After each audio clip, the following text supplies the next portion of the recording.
For more on this, let's go to Palestinian affairs analyst Osama Nazzal. He's joining us from Jenin in the occupied West Bank. Osama, thanks so much for being with us. Firstly, as you heard our correspondent Mohammed Al-Qasim there saying that the Israeli authorities are saying that they are willing to work with other organisations, not UNRWA. What do you make of that, and do you see that happening? I think this is just one segment or one part of a comprehensive Israeli occupation plan, as they try to end the existence of UNRWA by accusing it of terrorism and other accusations that are ungrounded and baseless, because the main aim is to end the file and the cause of the Palestinian refugees, because UNRWA, yes, it provides humanitarian aid to the Palestinian citizens, to the Palestinian refugees, but at the same time, it is a representative of the Palestinian refugees issue. And what Israel is doing now is ending the cause of the Palestinian refugees, ending the right of the Palestinian refugees to return to the villages and the towns from which they were expelled during the Palestinian Nakba in 1948. And it is working in two ways. First, it tries to end the existence of UNRWA. Secondly, it is destroying the Palestinian refugee camps. It removed all the camps in Gaza, and now it is destroying the refugee camps in the West Bank, mainly in Jenin, Tul Karim, and we heard today some that the aggression will include other parts of the West Bank, which means the refugee camps in particular.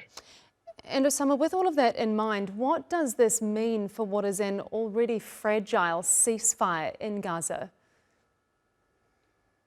Yeah, you know that Israel has always reneged on any agreement with the Palestinian people or other regional countries like Lebanon, and we saw what happened in Lebanon yesterday and the day before yesterday, as Israel breached the ceasefire and killed dozens of Lebanese. The same it does in the Gaza Strip. They killed Palestinians yesterday, they killed the day before.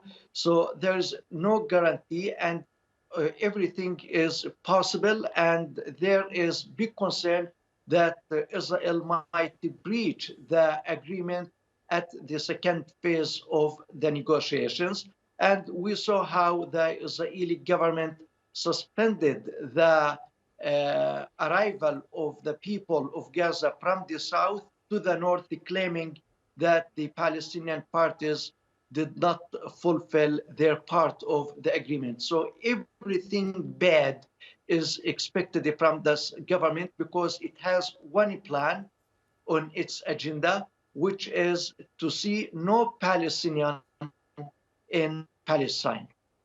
And Osama, lastly, regardless of the motivation here, which you've explained there, it's going to have an immediate effect on those many people we've seen images of returning to their homes, which are just rubble at this point. What can you tell us about how it's going to have an effect immediately, having that agency not on the ground anymore?